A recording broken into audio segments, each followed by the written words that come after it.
Madalas sa akin magpasa to ng mga bold. Ang favorite niya daw artist, si Johnny Sins, tsaka si Lexi Lore. Sana all.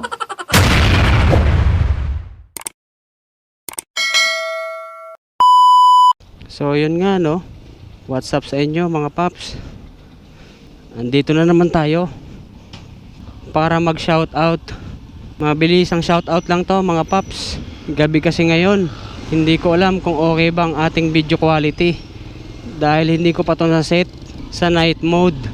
Para lang sa kaalaman nyo no mga paps, nakaset kasi to sa pang daylight. Pero ganun at ganun pa man, ano man ang maging kalabasan ng video natin, madilim man to, magsha shoutout pa rin tayo. Walang makakapigil sa atin mga paps. So ito na nga no, huwag na tayo magpatumpik-tumpik pa.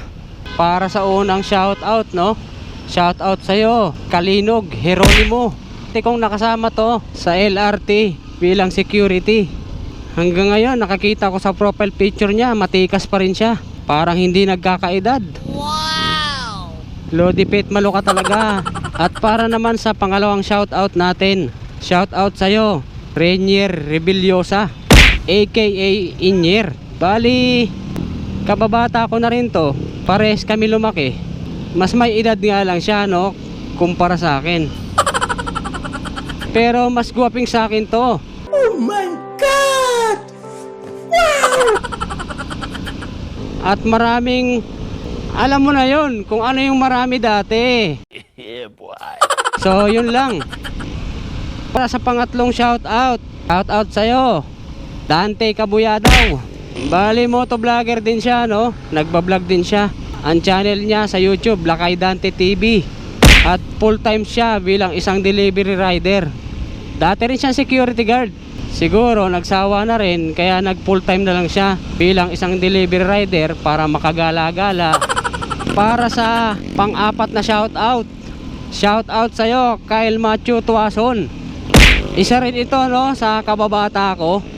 Bali halos naging mag-classmate kami nung elementary at nung high school nga. At yun na nga, yun lang, wala akong masabi. Chismosa yarn. Ibaling na natin sa panglimang shoutout. Shoutout sa'yo Aaron Christian De La Torre. Bali ito no, si Pops Aaron, naalala ko lang, madalas sa akin magpasa to ng mga bold, tsaka ng mga scandal ba tawag doon.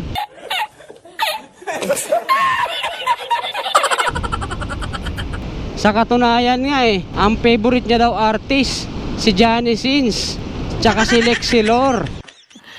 Sana all.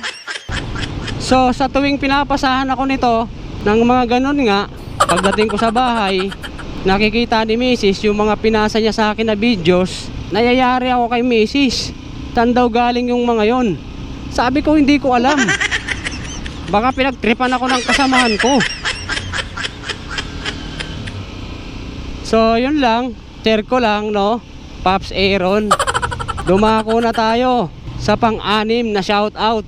Shoutout sa'yo Gian Timola. So hindi iba sa akin to, relatives ko to, pamangkin ko to no, bali idol ko pa to. Okay. Lodi Pet Malo to At idako na kagad natin sa pang-pitong pang shoutout. Shoutout sa'yo June Sulina. Bali ito, idol din to, ka 5'9", ka Pops din. Hindi ko alam kung anong ibig sabihin niya na isali mo ko dyan. Hindi naman ako naglalaro. Anong malay ko? Saan ko siya isasali? Siguro ito yung ibig sabihin niya, isali ko siya sa shoutout. Yun nga siguro yun. Yun na nga no mga Pops, mabilis ang shoutout lang. Kasi hindi ko alam kung okay ba yung video quality natin ngayon. Ang mahalaga ay ang importante, na shoutout ko kayo. Ayoko kasi na malungkot kayo. Pwede na. Gusto ko happy lang kayo. Hugot yarn. So yun nga lang no mga Pops, hanggang dito na lang. For good vibes only lang tayo. Alright.